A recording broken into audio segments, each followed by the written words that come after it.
महाराष्ट्र में सीएम पद को लेकर हलचल आखिरकार थम गया है। एकनाथ शिंदे ने सीएम पद से अपने पैर पीछे खींच लिए हैं और अब जब एकनाथ ने बीजेपी के आगे सरेंडर कर दिया है तो सीएम पद की रेस में सबसे आगे चल रहे देवेंद्र फडणवीस ने पूरे मसले पर अपनी प्रतिक्रिया भी दे दी। दरअसल महाराष्ट्र के संभाजीनगर में जब देवेंद्र फडणवीस से सीएम पद को लेकर सवाल पूछा गया तो उन्होंने कहा कि इसका जवाब जल्द ही दिया जाएगा। फडणवीस ने कहा कि महायुति के तीनों दलों के सभी वरिष्ठ सदस्य मिलकर इस मसले पर निर्णय लेंगे। बता दें कि एकनाथ शिंदे ने खुद अपने मुंह से ऑन कैमरे इस बात को कबूल कर लिया है कि उन्हें सीएम पद की कोई लालसा नहीं है। उन्होंने ये भी कहा है कि बीजेपी महाराष्ट्र में अपना सीएम बना सकती है, जिसका मतलब ये है कि अब महाराष्ट्र में एक बार फिर बीजेपी का सीएम होगा और जो नाम इस रेस में सबसे आगे चल रहा था, मतलब देवेंद्र फडणवीस के हाथों में मायानगरी की कमान हो सकती है। लेकिन सबसे बड़ा सवाल तो यह है कि आखिर एकनाथ खेमा, जो कल तक एकनाथ हैं तो सेफ हैं जैसे नारे लगा रहा था, उसे बीजेपी आला कमान ने कैसे मना लिया और शिंदे को सीएम पद के बदले बीजेपी ने ऐसा कौन सा ऑफर दे दिया है जिसके चलते एकनाथ बैकफुट पर आने को भी राजी हो गए।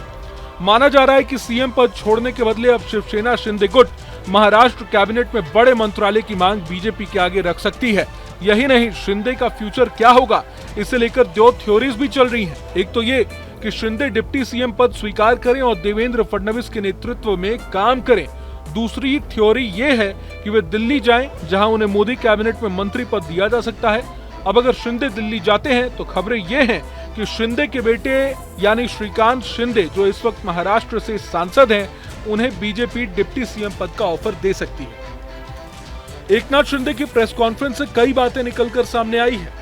पहले तो एकनाथ शिंदे की तमाम बड़ी बातों पर ध्यान केंद्रित करना जरूरी है। मीडिया से बात करते हुए शिंदे ने सबसे पहले पिछले 2.5 सालों में उनकी सरकार द्वारा किए गए कामों को गिनाया और कहा कि खून के आखिरी कतरे तक वे महाराष्ट्र की सेवा में तत्पर रहेंगे। शिंदे ने कहा वे हमेशा अपनी लाडकी बहनों के लाडके भाई बनकर रहेंगे। इसके बाद एकनाथ ने पीएम मोदी का जिक्र करते हुए कहा कि बीते दिन मुझे पीएम मोदी का फोन आया था। फोन पर उन्होंने कहा कि हमेशा हम आपके साथ हैं।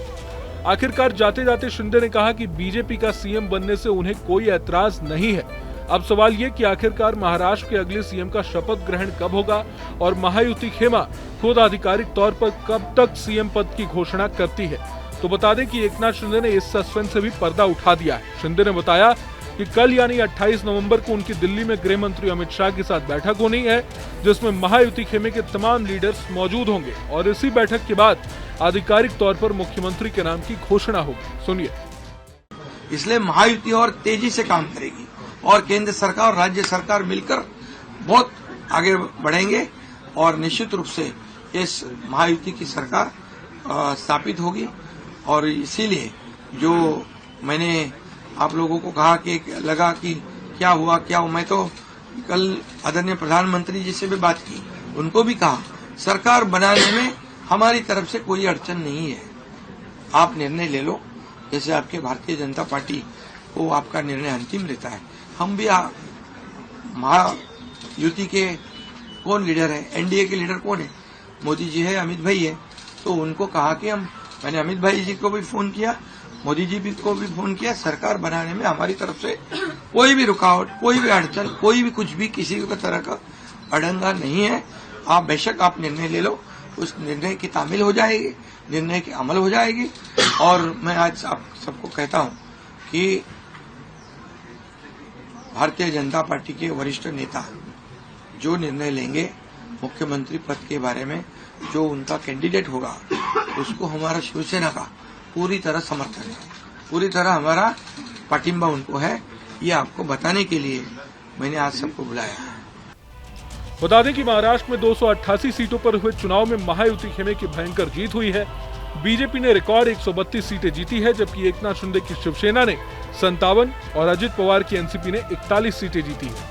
अजित पवार ने पहले ही सीएम पद को लेकर कोई दबाव नहीं बनाया, जिससे ये साफ है कि उनका डिप्टी सीएम बनना लगभग तय है। अब दूसरा डिप्टी सीएम और महाराष्ट्र का सीएम कौन होगा, इसकी आधिकारिक घोषणा बहुत जल्द हो सकती है। बहरहाल पूरे मसले को लेकर आप क्या सोचते हैं, हमें कमेंट बॉक्स में जरूर बताएं। अगर आपको ये वीडियो पसंद आए तो लाइक करें और चैनल को सब्सक्राइब करें। वहीं तमाम बड़ी खबरों के लिए देखते रहें न्यूज नेशन। न्यूज नेशन अब व्हाट्सएप पर खबरों की ताजा अपडेट के लिए न्यूज नेशन के इस क्यूआर कोड को स्कैन करें